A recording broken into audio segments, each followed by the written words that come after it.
Okay, students, so let us look at this question. A, B, and C can complete a work in certain number of days by working together. After they work for 9 days, some part of the work is left on the last day. This work can be completed by A, B, and C in half a day, 3 by 4 days, and 1 day respectively. In how many days can A, B, and C complete the work by working together? अब एक बार यार मैं आप सबको एक question समझा देता हूं पहले। देखिए, तीनों ने 9 दिन काम कर लिया है। अब कुछ काम रह गया, जो बचा हुआ काम है, ए उसे इंडिविजुअली आधे दिन में कर सकता है, बी उसे इंडिविजुअली 3/4 डेज में कर सकता है, और सी उसे इंडिविजुअली एक दिन में कर सकता है।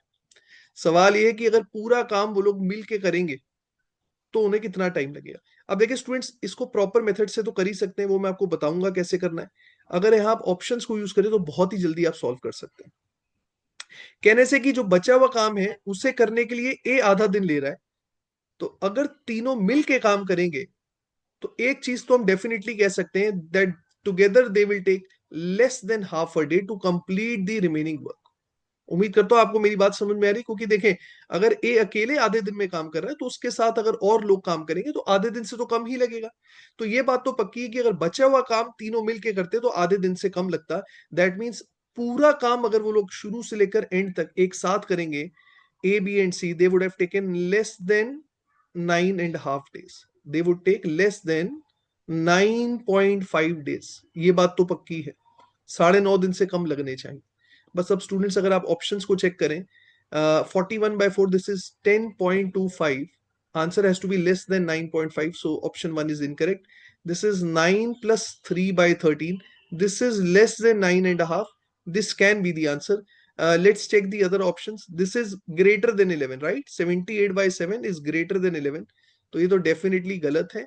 29/3 students, this is 9 + 2/3 and this is greater than 9.5, तो ये भी मेरा आंसर नहीं हो सकता।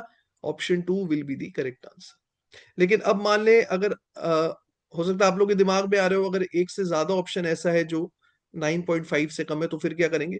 फिर जैसे हम बेसिक क्वेश्चन सॉल्व करते हैं वैसे ही करेंगे। अब मैं सिर्फ बचे हुए काम पे फोकस कर रहा हूँ, राइट? जो काम बचा हुआ है, जिसे ए आधे दिन में करता है, बी 3/4 डेज में करता है, और सी एक दिन में करता है, उस बचे हुए काम को स्टूडेंट्स मैंने मान लिया 1 unit. Okay, I am assuming total work to be 1 unit. Total work यहाँ रिप्रेजेंट कर रहा है जो काम बचा हुआ है।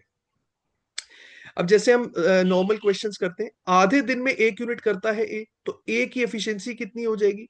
आधे दिन में अगर 1 यूनिट करा तो एक दिन में कितना करेगा? एक दिन में ए करेगा 2 यूनिट, तो ए की एफिशिएंसी हो गई 2 units per day.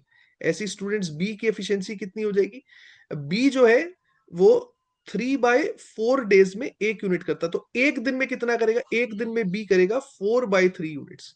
I hope ये बात आप सबको समझ में आ रही। तो बी की एफिशिएंसी आ गई 4/3 यूनिट्स एवरी डे। और सी तो ऑब्वियसली एक दिन में 1 यूनिट कर रहा है, तो सी की एफिशिएंसी होगी 1 unit per day. Now because they are working together, so they will be doing 2 + 4/3 + 1। इतने यूनिट्स ये तीनों मिलके करते हैं एक दिन में। Now this comes out to be 3 + 4/3, which eventually becomes 13/3 units every day. तो 13/3 यूनिट करने के लिए ये लोग एक दिन लेंगे, लेकिन इन्होंने करना कितना है? इन्होंने तो सिर्फ 1 यूनिट ही करना है। So to complete 1 unit they will take obviously reciprocal of 13/3, that means 3/13 days. तो स्टूडेंट्स, 9 दिन काम करने के बाद जो काम बचा हुआ है, अगर वो काम ये तीनों मिलके करते, दे would have taken another 3/13 days. So for total work, they will take how many days? 9 + 3/13, which comes out to be 120/13 days।